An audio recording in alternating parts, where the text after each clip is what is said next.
8 మంది ఎమ్మెల్యేలు 8 మంది ఎంపీలు ఉన్నటువంటి తెలంగాణ రాష్ట్రంలో మిగతా 2 మంత్రులు మిగతా రాష్ట్రాలకు సంబంధించి మిగతా రాష్ట్రాలకు ఏ విధంగా అయితే నిష్పత్తి ప్రకారంగా వస్తున్నాయో మన తెలంగాణ రాష్ట్రానికి ఎందుకు రావడం లేదు?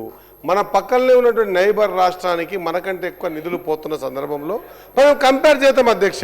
నేను మంత్రి గారిని అడుగుతా ఉన్నాను, మంత్రి గారు మీరు బీసీ వెల్ఫేర్ మినిస్టర్గా ఈరోజు ఒక బీసీ మంత్రిగా మీకున్న పోర్ట్ఫోలియో ఏంది అధ్యక్ష? జిమ్మలు, కోళ్ల పెంపకాలు, మీరు మంచి పోర్ట్ఫోలియో అడగొచ్చు కదా అధ్యక్ష. ఇది ఏం అధ్యక్ష? స్ట్రాంగ్గా we take offense in his statement, Adhyaksha. Every portfolio is important. All portfolios are important.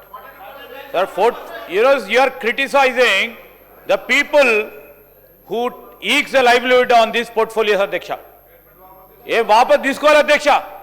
ఒక బీసీ మంత్రి గారిని పట్టుకొని దానిపై ఆధారపడి ఉన్న లక్షలాది మంది జనానికి సంక్షేమానికి ఆలోచన చేస్తా ఉన్న మంత్రి గారిపై ఆధారపడిన ప్రజలందరినీ కూడా ఇదంతా కూడా ఆ విధంగా మాట్లాడటం అధ్యక్ష.